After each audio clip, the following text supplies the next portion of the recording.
We try to hide the fact that we're worn down. We get in trouble when we try to hide the fact that we're in a mess. We find ourselves in trouble when we get so holy that we act like we've never backslidden before. Paul messed us all up. You know you got some folk coming to church that's the fake. Come in with their head all held up high all the time and you talk how you doing. Oh, I'm blessed. I ain't never had a problem in my life. I ain't never been broken before. I ain't never sinned. I ain't never did nothing wrong. You ain't never caught me in a club. You ain't never caught me backslide. My soul been 100% perfect every day of my life. But then Paul comes on and later on he said, I'm about to mess all that up. All that sin and come short of the glory of God. So when Paul is saying, don't come in here so proud all the time because you messed up. The soul is in need of a restoration. Lord have mercy, I know my own soul.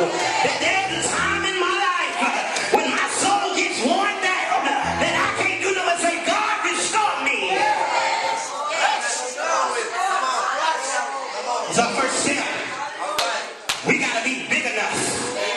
We got to be brave enough to say, God, I haven't been what you call me to be all the time. All right now. God, I ain't been what you need me to be all the time. God says, that's all right. I'm not worried about what you used to be. I'm just simply glad you're wise enough to realize you're not what I need you to be. But now since you're so big enough to say, I need a restoration, God said, I will grant you a restoration. Oh, why do we try to hide what we need? And y'all got to understand, I'm a simple-minded preacher. I can't get too complex and stuff. So I wonder, who goes to the hospital with the wound? And when they get to the hospital, tries to cover up their wound and tell the doctor, I'm all right. I don't really need no help. Who goes to the lawyer facing lawsuits and say, you know what, everything's good. They just sued me for my car, my house, everything I got, but I'm fine. Who goes to the grocery market, to the supermarket? No, they ain't got no food to eat in their pantry. And they're shopping, you know what, we don't need to get that. I'm blessed. I don't need to get anything. So why do we come to church acting like we don't need nothing? So let me be the first one to say, I need all the restoration I can get. I need it every day of my life. That's why the songwriter, I feel what the songwriter was saying. God said you ain't got to put up no makeup, no spiritual makeup. God said you ain't got to put on your spiritual best outfit. You ain't got to try to hide nothing. The songwriter said just ask. Without one plea. Sit down, we got to go home. Sit down. We got to go home.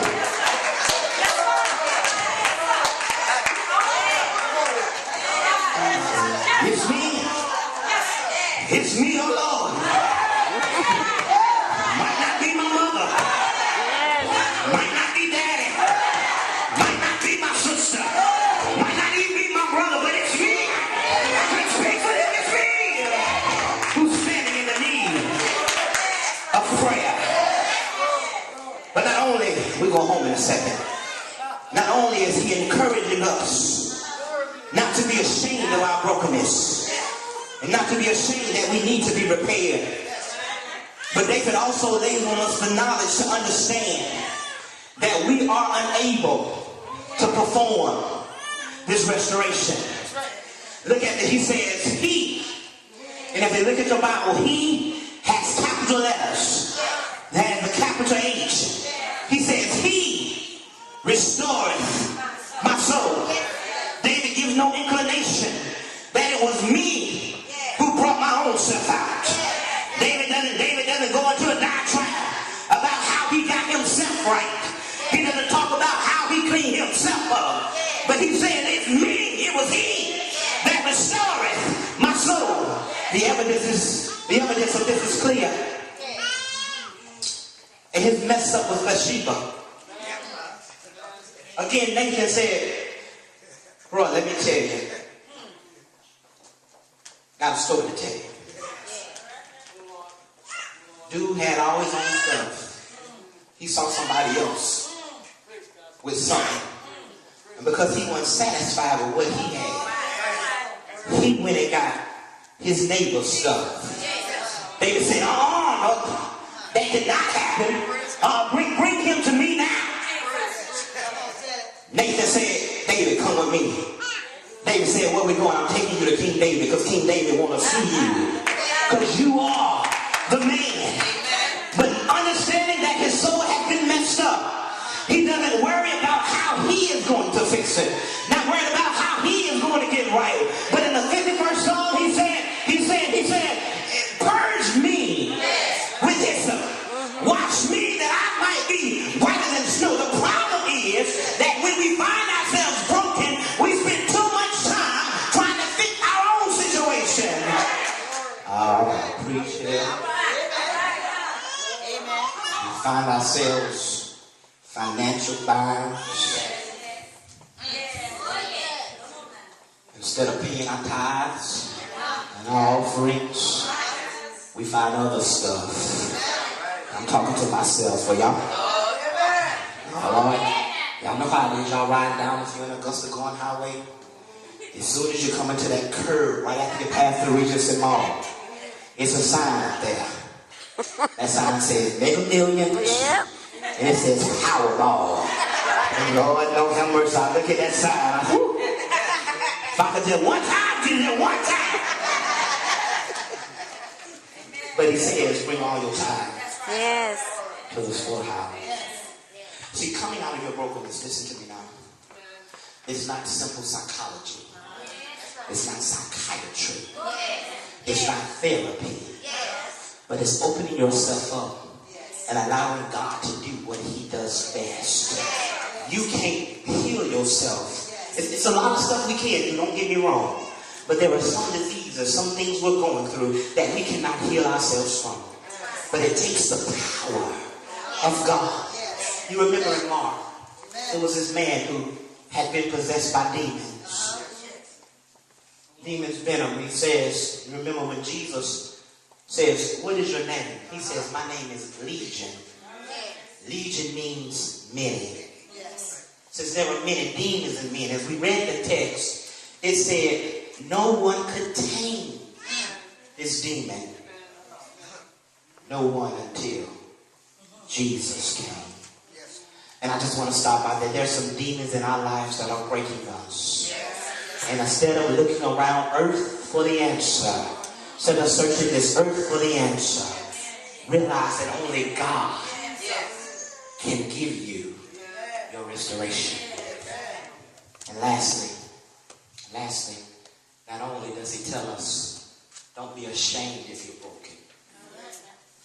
And he tells us, realize that only God can fix your brokenness. Lastly, he talks in the present perfect tense. Yes. Jackson, what's so significant about that? He didn't say he restored my soul. Because if David had said he restored my soul, it would have said this was a single isolated incident. And that I'm not convinced that he will ever do it again. But he said he restores my soul. So what David is doing, he's giving me hope for the present. He's saying if I mess up, God is restoring my soul. If I fall by the wayside, God is restoring my soul. I'm getting ready to go home. If I slip and fall now, God is restoring my soul. But that's not it. He says anytime in the future, if I mess up in the future, if I find that I strayed away from this path in the future, not only is God restoring now, but God will restore me in the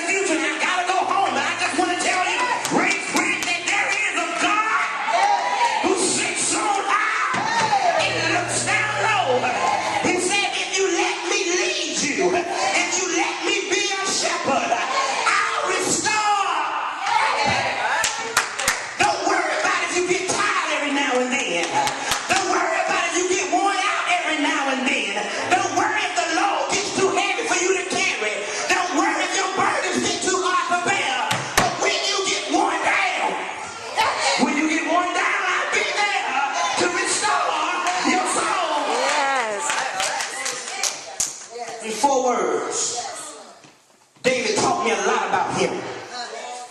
He said, I'm big enough to tell you I'm messed up. I'm wise enough to tell you I can't fix it. But then I'm grateful enough that I do serve a master who's able to take me as I am. Don't let the suit fool you. Don't let the tie fool you. But all of this is a messed up man. Yeah, I'm talking about your pastor. He messed up because all have sinned and fallen short. And if I look at some of you, if I were to look at your life, look at what you've done, Lord have mercy, if I look at what some of us are still doing, then it would be your testimony too. That I'm messed up, but I wish I had about 5 people in here to say, yeah, like Pastor, you got me. You see it to my calling, but I'm not too big. I'm not too proud. I'm not too conceited to say I can take off this jacket. I can take off this makeup and say I'm messed up. But that God clean me up. God take me and lift me up. God heal my body. God restore my joy.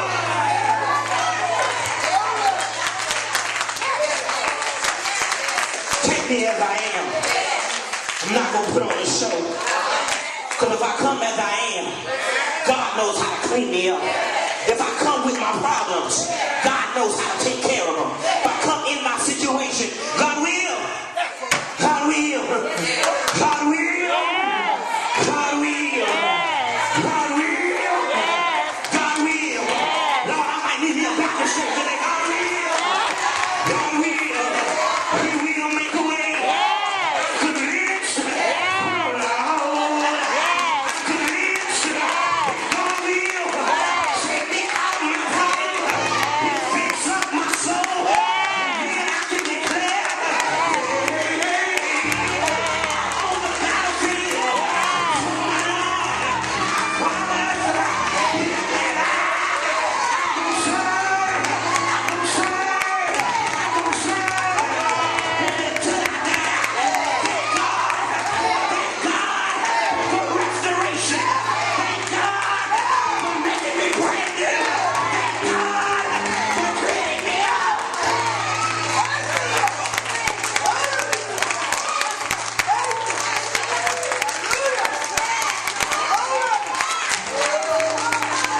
I'm broken, but I'm not beyond repair. I'm broken, but I still can be fixed. So don't be so naive, don't be so crazy to count me out. Because you may try to count me out, but look for me again. Because I'm coming back better than I was before. I'm coming back wiser than I used to be. And I'm coming back stronger than you ever seen me. I'm broken, but not beyond repair. We're going to open the door to this church. Stand on your feet.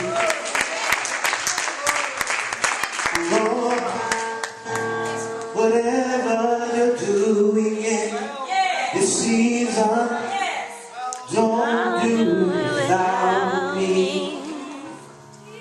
Don't do it without me. Let's say, Lord, whatever.